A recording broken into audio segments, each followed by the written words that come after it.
Welcome to the Moxie Press podcast. I am Jessie. I'm Andrew. And today we are interviewing our July author spotlight, Nicole. We have a beautiful interview with her. Yep, that's about it. What you're going to hear is an excerpt from her novel, Where the River Meets the Soul. You can pick it up in a bunch of places. Afterwards, we have a really lovely talk with her. So I hope you enjoy it.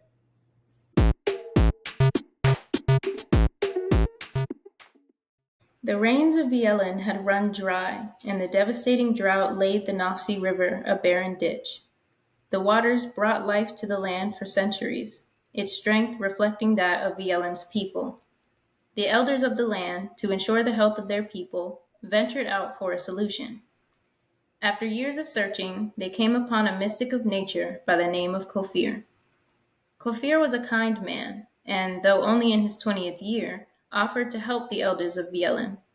He traveled with them to the Trostek Mountains and conjured an infinite snowstorm atop them, the melting snow creating a steady source of water for the river.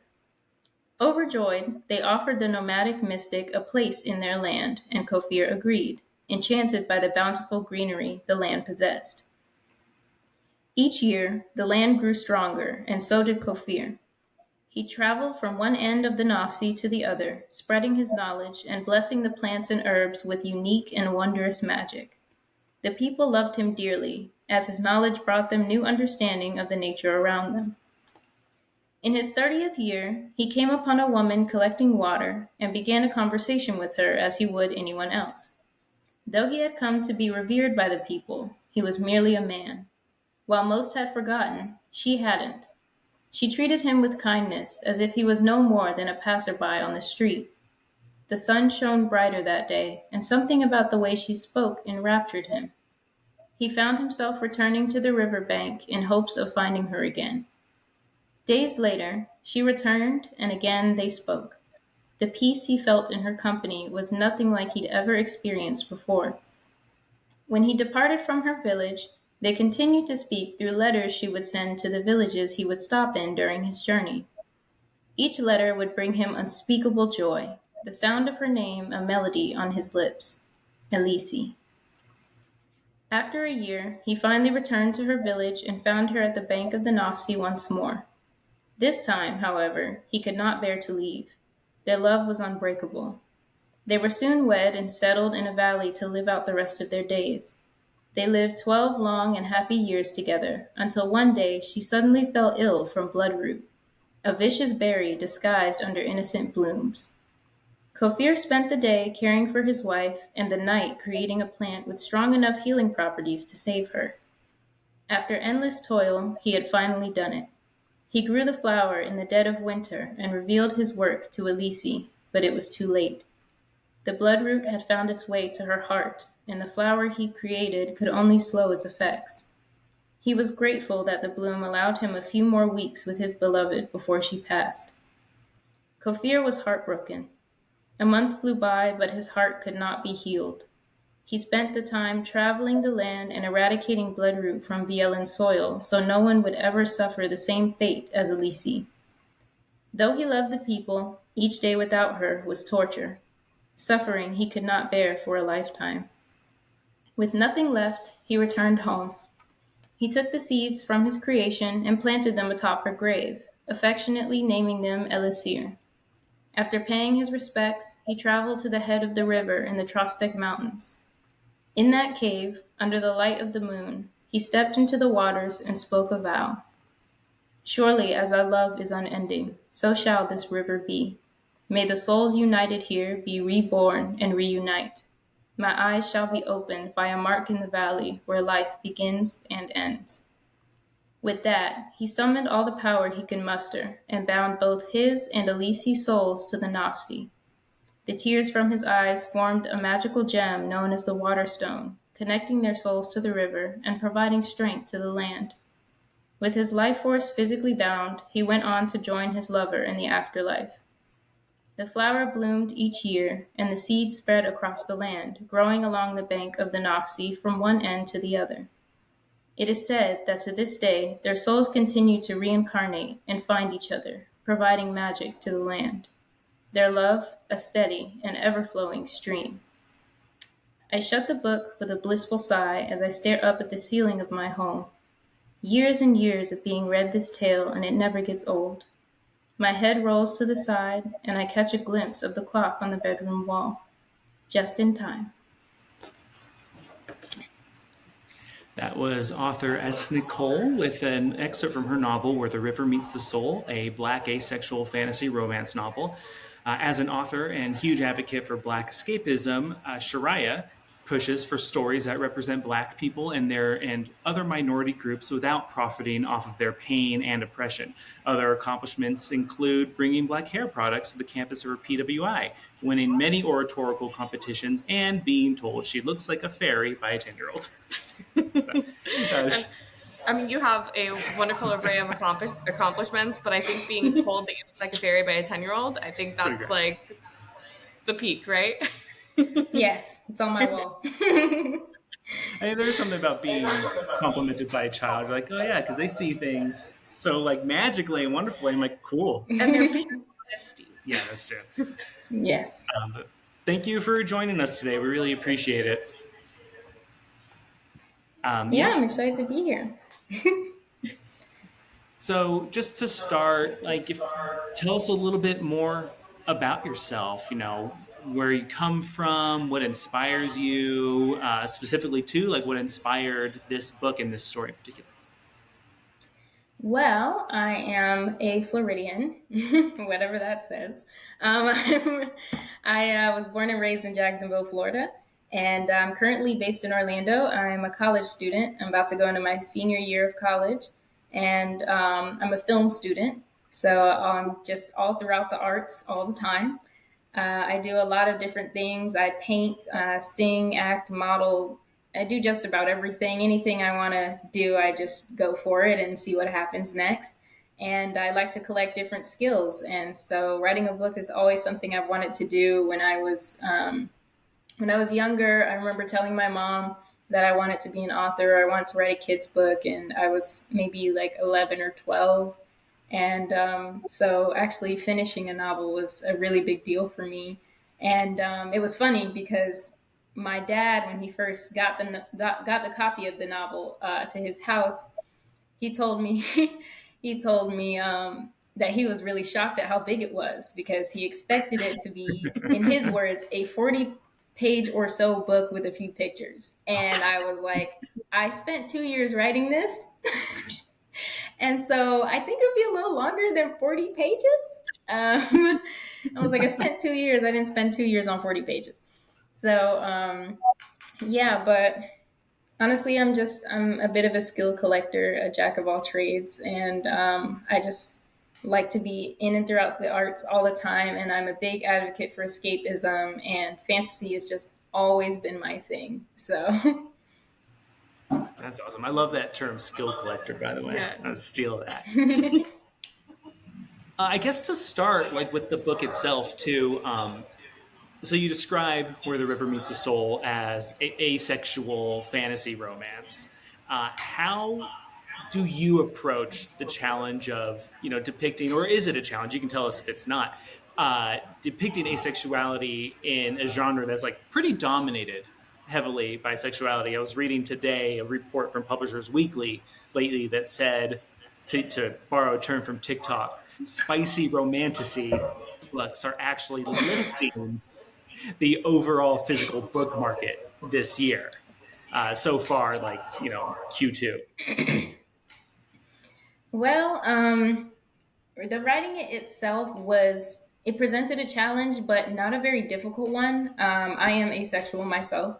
I identify as demisexual, and I discovered it when I first entered college, pretty much. And so it was a weird journey myself. I had to do a lot of research to really understand what it was and why I didn't exactly identify with a lot of other people on certain things. And it's hard to identify when you don't have something, rather than when you do have something. So, but once I pretty much figured it out, writing it was not that hard of a challenge. And I've had some people that have told me that they got my book because they are asexual or because they want to learn more about asexuality. And at first, I was thinking about it because I didn't know if my book really taught you about asexuality. It doesn't go into what it is or anything like that. My main character is Ace, and she it's on page where she says it that she's not into sex. But it doesn't go into like all the nitty gritty of what exactly it is. But I think it still will teach people about asexuality because the way that the romance is written and depicted and the small moments that stick out and make that friendship turn into love are things that are felt as you read the book. And so even people who aren't asexual who have read my book say that they can still feel how strong the romance is, despite there being very little physical connection between the main character and the love interest. And they still appreciate each other physically. You can still appreciate someone's beauty and, how they look without it being sexual because the human body isn't inherently sexual. Um, so it was a bit of a challenge because I wanted to make sure that I was doing justice to still showing romantic attraction. But in the end, I really just wrote a story about how I experience love as somebody who doesn't experience sexual attraction. I just decided to pour all of my personal experience into it, which was greatly helped by my boyfriend, which we've been together for 3 years now. It was 3 years in June. And he's in my acknowledgments at the end of the book because the romance was mostly inspired by a lot of conversations that we had and, just kind of how we fell in love. And so um, I think I think I did a pretty good job at it. I've had a good amount of ace people who have read my book tell me they've never felt so represented by a romance story before, and that every time they read anything with ace representation, it was always, oh, I'm okay with love, and that's it. I'm okay without love. It was always just, it was always just, I'm asexual and I'll never have a relationship, and I'm okay with that. And I was like, but I'm not. So can we have something else? Like, can we? Is there a romance book out there for me? Like, so It's I yeah, just wrote what I wanted to read. and that's I think that's important for people to hear because I think a lot of people confuse the idea of like romance in Hmm. something like asexuality, where it's like both can exist. Romance isn't just physical pleasure Yes. and Yes. attraction; like there is romance in so many things. Hmm. And just even like the love aspect, Yeah, like there is so much more to love besides just the sexual side of that. So I think that's absolutely beautiful that you bring that to the story. And again, for the asexual community, the representation of a an honest look at it. I think that's amazing that you brought that. and just Thank from you. a publishing and business Mm. standpoint, good for you for cornering such a good Yeah. niche and doing it well. People are like, "Hey, I this speaks to me." Like, great job. Um, I think because this book is available and to our viewers and listeners, you can find it in all the places. You Hmm. can look or you can find the socials in the episode description. But if you want to kind of help walk us through like your journey with Mm. publishing it and like the steps that you took, you know, yeah, what were the challenges, the fears, the things you had to overcome, like all that stuff. Ugh, it was quite the journey because throughout the entire process of writing it, I wasn't sure I was even going to publish it. Mhm. I had this idea in it just came up in a speech class. I was just writing. Whenever I'm in class, I have to be doing something with my hands, and so I always write short stories. And if you know those 5 subject notebooks that you get for school, Mhm. I always, since middle school, I saved the last section of that just for short stories. And I've been doing that since middle school. So every time I am in class, I just write whatever comes to my head. It helps me focus. It helps me focus in class. And so I was in speech class and I was just writing and writing. And eventually I came up with the line that's at the top of the back of my book, where it says, "Lifetime after lifetime, lost and found again until the cycle was broken." And that line just, I still have the paper where I wrote it down on there. I didn't throw anything away. I don't throw any ideas away. I cross stuff out. I don't scribble it out. I don't delete anything. It's all there. So I I took that line and I just thought about, like, ooh, what if it was like a land or something that relied on like soulmates in order to keep going, or something like that. Like, what would that be like? And then I just kept playing with the idea until it grew really big, and I was like, wait, this could be a whole book, instead of just a short story that I keep in my binder of short stories. So, but the whole time I was writing, and I was feeling like, you know what, all my short stories have just been for me, and whether or not I publish this, is it doesn't matter. But what changed my mind was remembering, like, at the same time I was world building it, I was also like digging into my identity as an ace person, and I just, the way that I felt lost and confused and different, and there were times where I felt broken, and I, as I was writing the story, and I was like, this is such a beautiful love story, and it's an escape for me, and it gives me what I need. And I just realized there are other people out there that are going through this exact same thing, or they have gone through it, or they haven't discovered it yet, and they're in that phase of what's wrong with me, because they haven't heard the word asexual yet. And so um, that's what changed my mind. And I realized, you know what? I'm writing this book for me. This is a story I want to read, but there's somebody out there who's going to need this story.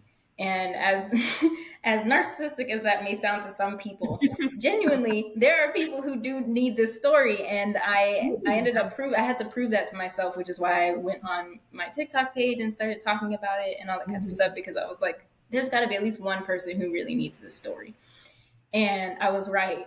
And I started talking about my book before I even finished it. And there were so many people who were like, oh my gosh, I would love to read a story like that. Or I have an ace friend who I feel like this story could really be helpful for them, and all that kinds of stuff. So I decided to publish it. And I then had to think, do I want to go traditional or indie? And here was the big kicker, because a lot of people were like, you should go traditional because you want to actually make money off of it. And I was like, that's not why I'm writing the book, though. It's nice, but I mean, nobody's going to like laugh at money. But at the same time, I know the sacrifice of traditional publishing oftentimes is that it needs to be marketable to a ton of people. And in order for that to happen, it can't be hyper specific, like being a black asexual fantasy romance. That's a really specific niche, even though it's something someone might need. Um, and I didn't want to risk my story and the elements in my story being watered down at all. I wanted to have control over my story.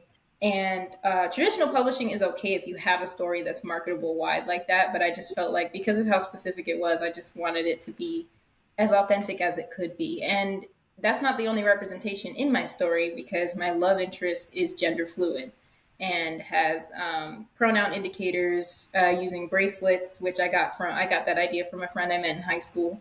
And the love interest has two moms, and there's all kinds of representation in this book, and I didn't want to lose any of it. And so I decided to publish individually, which has been quite the journey. I know, personally, it was the hardest thing for me was just the money itself, like having to save up for a cover artist to draw the cover, having to pay for the formatting of the book because I didn't know how to do that. I edited the whole book myself. I didn't send it to an editor or anything. Finding beta readers was really great, because I talked a lot about my book on TikTok, and so when I put up a Google form asking for beta readers, there were a lot of people interested. I think I had like 30 people who were interested in it, and I ended up sending it out to 5. And then for my ARC readers, I had like 40 people interested, and I ended up sending out 10 ARC copies by the time that came around. So I really just tried as hard as I could to gather support from that niche, so that I could have people who would be willing to read my book and talk about my book. And so honestly, my success truly has come from other people. Like total, it may have cost me like $600 total to publish with the cover art and the formatting and everything like that, which isn't terrible. But I've had a good support system in people I don't even know personally, and that's the only reason I can say that my book has been a success at all. That's awesome. If there was one piece of advice that you could give to other indie authors that are either considering writing or considering sharing their story that they feel like a specific community, would need, what would that piece of advice be? That's a good question. You have the stereotypical advice: never give up, finish your manuscript. Everyone's heard that. I'm not going to say that because everybody's heard it. I was tired of hearing it. So I guess I would say there's a YouTuber named Julian Greystoke who I watch. They do book videos, book reviews, and they're also a developmental editor. And um, honestly, they pose the question: would you rather have a book that millions of people would read, or would you rather have like a small niche community that like is really strong about your book and about your art? And I would say, regardless of your answer to the question, consider the question. You need to know the why. Why are you writing this? Is it because you just want to write it to have it for yourself? Because then you don't have to publish it necessarily. If you do want to publish it, is it because you want to share the story? Is it because you want to make money? There's nothing really wrong with any of those answers, but it will dictate where you go. If your goal is to make more money, then you want to make sure it's something that a lot of people can relate to and it's going to be traditionally published and all that kinds of stuff. If you're truly passionate about the story itself and you just want certain people to read it or anything like that, indie publishing might be better to find that niche, because then your story will actually be out there for those people to find instead of waiting years and years to finally get a yes from query letters. Um, so understanding the why are you writing your story? Why do you want to share it if you do want to share it? And not everything has to be published. You can just keep it for yourself, keep it for your friends. That's all for you. But understanding the why you're writing your story dictates which path you take. And it also defines what you believe a successful book would be. And so my version of success for my book was just reaching somebody who needs it. And I've gotten at least 4 paragraphs from 4 different people telling me how much my book meant to them and how much the story really connected with them. And after I got the first one, I was like, I've made it. I'm done. I've made it. This book is completely successful. That's it. But obviously, it's still out there for anybody else. But I was like, you know what? That's all I needed to say my book was successful. I didn't have to make millions of dollars. I didn't have to have everyone in the world read it. I don't have to be famous or popular. Like, that was all I needed. It's just needed one person who needed that book to make them feel a little less alone. So, understanding the why is probably the most important thing, I would say. Nice. Um, Going to like your background and everything, you said like you're very, very diverse creative background. You paint, you sing, you act, you do it all. Your mermaid? You're a mermaid. I am. I'm a mermaid. That's so cool. I know, I was stalking your socials and I was like, that was so beautiful, so cool. I have a friend that I went to college with that I actually directed in a couple of shows as well, that does mermaid stuff as well, and I just it's absolutely, it's so cool to me. It's so cool. Yes, it's so much fun, and it's recent. I've been a fairy for like 3 years now, Mhm. like almost 3 years. My fairy birthday is in August, but yeah, I've been a fairy for almost 3 years now since I was 18, and I was like, but being a mermaid's so expensive. Like I can make my own wings, but I can't make my own tail. So being able to like actually get a tail, like I can't. It's so great. And now I have a second tail and I cannot wait to swim in it. You're like nerding out so hard. I I love am. I'm so sorry. it. But going off of that, Like, how do all these things, or how do you feel they influence your writing process? Because I know, like, we come from an artistic background. We're both like theater. You know, she sings and dances. I've acted, directed, and written. But we do other things that kind of inform that. So, how does your all your skills kind of, feed into your writing or anything else? Really, like, I mean, You know, being a skill collector, as I said let's go. before, Yes. the it's not really the skills themselves that influence my writing, but the process of learning a skill. Being courageous enough to try so many things is hard because people are often scared to be judged of just trying. Mm-hmm. And once you like start to move past like the quote unquote embarrassment of trying something new, it's very freeing. And I've discovered that really all it is just having a love of learning, just wanting to learn as much stuff as possible. Like I want to, like I have a goal. I want to take a mixology class. I'm almost 21. I want to take a mixology class so bad. I don't drink. I have no interest in drinking. I just want to know. I just want to learn. I want to be able to do that. Like if I want to bartend or something, I want to be able to know different drinks and stuff like that, to try stuff. Just having the knowledge of, what all goes into something like mermaiding. What do you need to do it? How much does stuff cost? What are the safety things to do? I mean, when I tell you I did months of research before I even got my tail, and then when I finally did get it, I had to do weeks of research of just safety and what is it that I need for it? What are things I need to know?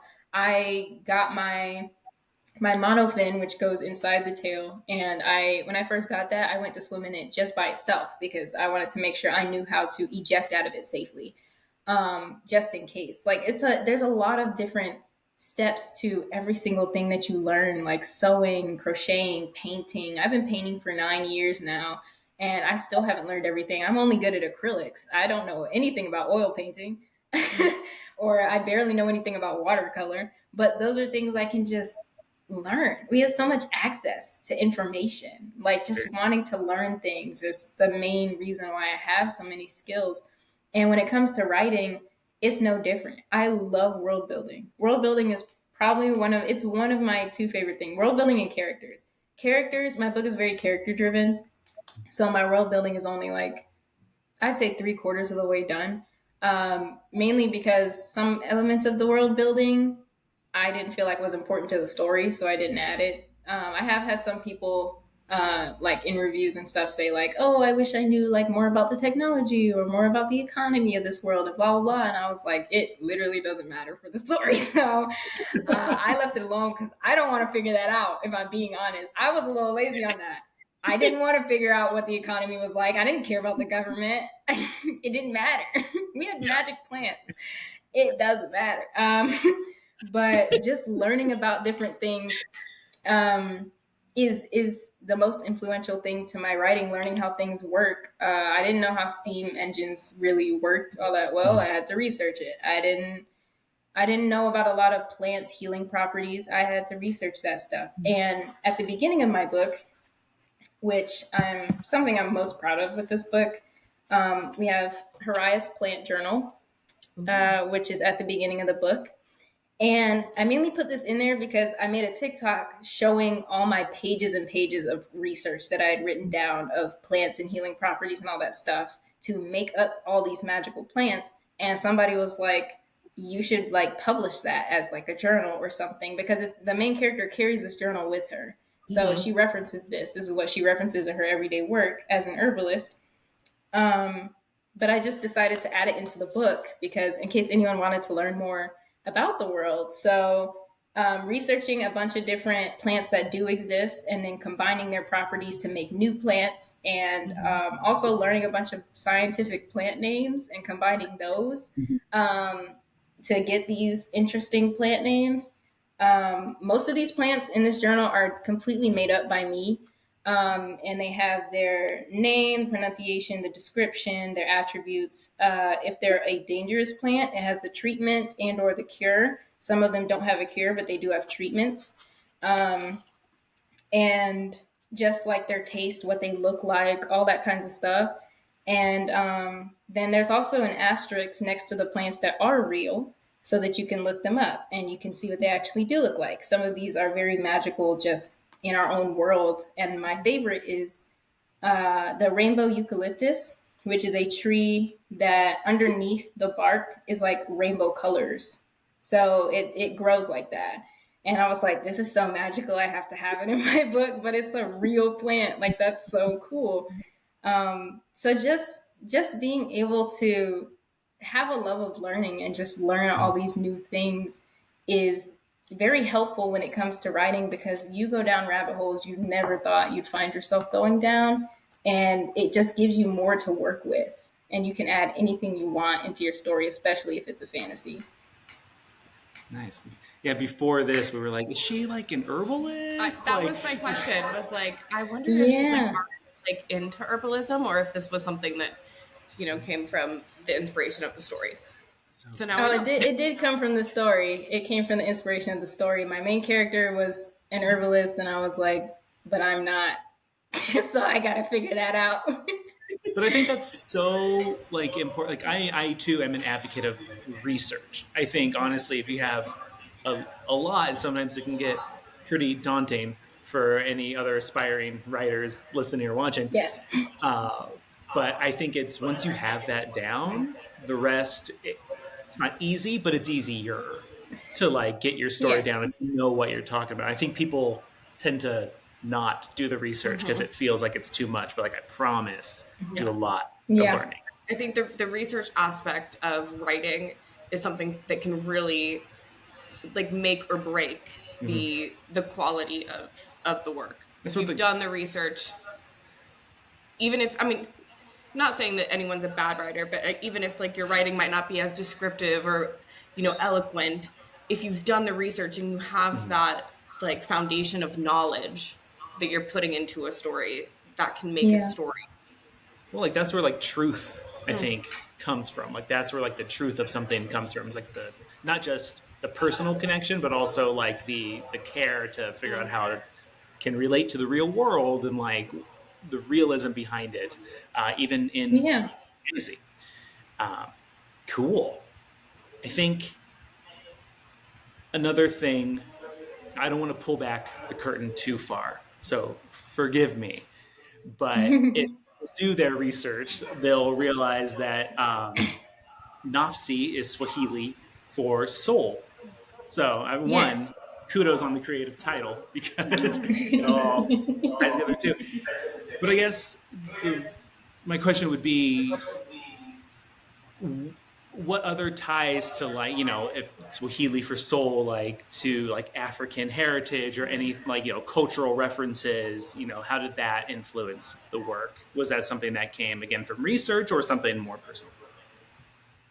So yeah, that came from research. I one thing that I love to do when I create fantasy names is I try to find words for important things in my novel that are in other languages, or just ideas because some languages have words for ideas, which I think is really cool. Instead of direct translations, and so I try to find different words like that in different languages and combine them with each other to create new words. Um, like Vielen, the name of the land in my book, is a combination of two different words, I believe. It's a combination of river and another word that I believe are also in Swahili. Um, I think I chose Swahili mainly because the river that's in my book is actually, it's a real river that exists. It's not called the Nafsi, but it is like how I drew it on the map in my book is based off of a river. I cannot remember which one it is, but it's a river in Northwest Africa, and it's a three-pronged river, which I thought was really cool because I was just looking up rivers trying to figure out like how do they flow through places and how do people live around rivers and stuff like that, especially a river that has like multiple branches. Are those communities connected and things like that? So a lot of the names of the stuff came from just a combination of other words and other ideas and things like that. I wanted to have some connection to African culture in some way. And then also, just because my main characters are black, I wanted to make sure that I added pieces of our culture in there. I didn't want to erase that. I found in a lot of books that have black characters, the character isn't there. How do I say this? The character is black. They're said to be black, but the only thing that makes them black is their skin color. Mhm. And I feel like a lot of people don't, especially if they're a non-black writer trying to write a black character, they think that black is simply the skin color, and it is not the culture. Black is a culture, not just a skin color. There's a lot of different groups of people that have darker skin. Even some Native Americans have darker skin, but that doesn't make them black. What makes them black is the culture. And so things like hairstyles, things like ebonics, the way that we speak, and different things like that is what makes black culture. That's what makes a person black. And so having things like my love interest having locks, my main character and my love interest both have locks. Um, my love interest actually swapped one of their locks with another family member, which is a really strong. It's like a really strong bond that you can create with another person to swap a lock with them, because you can cut your locks off and then interweave them to put them back if you want. And things like doing each other's hair is like an act of love in our culture. And so having some characters do each other's hair, and things like that I wanted to add things like that because I wanted them to feel like this is true representation of like what we are like. Some I believe there's a little bit of ebonics throughout my book. It's not too heavy, considering that the land that I invented is non-existent, and I didn't want to tie in. I didn't want to tie in any places that exist in our world. There is a character in the book who, when I was writing him, Um, I wanted him to be like half black and half Mexican, but of course I can't say Mexican because Mexico doesn't exist in the world. So I made sure that I added pieces of Mexican culture, which I also had to research. And what I decided to add was clothing and jewelry, specifically huchul jewelry. I believe it's how it's pronounced. It's a beaded jewelry that is made in specific patterns. And so he's wearing bracelets all the time. He has beads in his hair, and he's wearing, I believe, I forgot the proper word for it, but a lot of people refer to it as a poncho, a colorful poncho. He has different varieties of that he'll wear throughout the book. Um, and I just wanted to make sure that I tied in like different cultures and stuff so that people did feel represented, without without it being, too overbearing or anything. I still wanted it to feel like its own world. So, I Awesome. love it. Sorry, we both thought we were going to speak at the same time. Like, Well, I was going to start to mildly conclude, but say that for being as young as you are extremely talented, and I cannot wait to see how far you go, all the amazing things that you do. So I would want to know, are you currently working on anything? Are you creating new worlds? Are you considering maybe staying in the same world for like a sequel or anything? so I am working on something. I like writing standalones. I'm not a series person. Okay. So sorry to everybody who reads series, but I can't even read them. Like I can't. I'm sorry. It's so exhausting. Like every time I picked up a book in the last maybe year, it's ended up being part one of a series, and I'm like, I give up. So, but because so the new world that I'm working on, it's another fantasy novel. It is not a romance, or it doesn't have like a romance plot in it, but it's still like a fantasy type mystery kind of thing. Mm. I want it to have the same energy as the Dungeons and Dragons movie that came out a mm, while ago, which was great. If only they made more movies like that. As a film major, it just hit me right where it needed to. But yes, I'm working on another fantasy novel, and it is not going to be.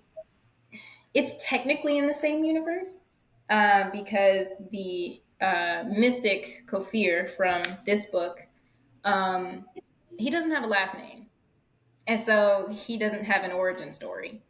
But the place that I'm creating right now for this next book, I believe I'm going to make that into his origin story. That's the kingdom where he came from, why he has magic powers and nobody else doesn't. Like, it's going to explain that kind of stuff. So he's going to be, I believe, like an ancestor of the main characters of that book.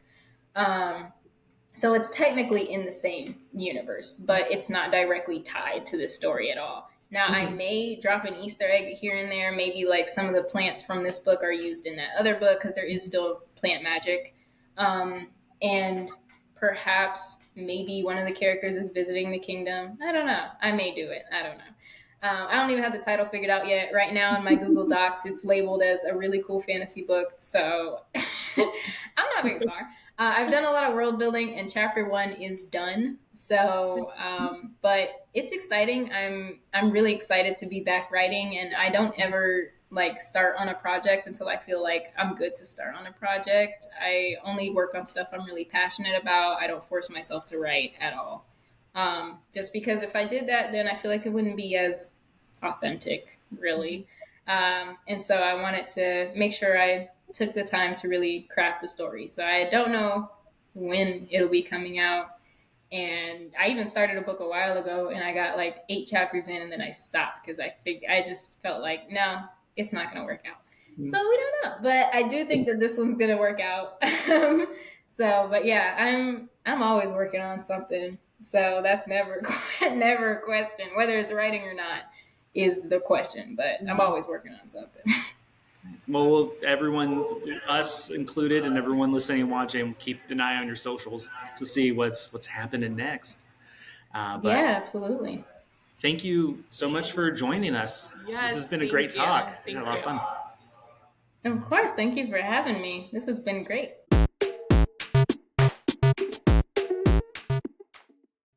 We hope you enjoyed our interview with our July author spotlight, Nicole or Shariah. Follow us on all of our social medias, TikTok, Instagram, Facebook, Threads. Like and follow us on subscribe to us on YouTube, and then be sure to sign up for our newsletter so that you can be the first to read the author spotlights. And then if you also want to be featured, you can look for that type form as well. And then Nicole, all of her socials are linked in the description of this episode as well. That's it. So until next time, lead with Moxie.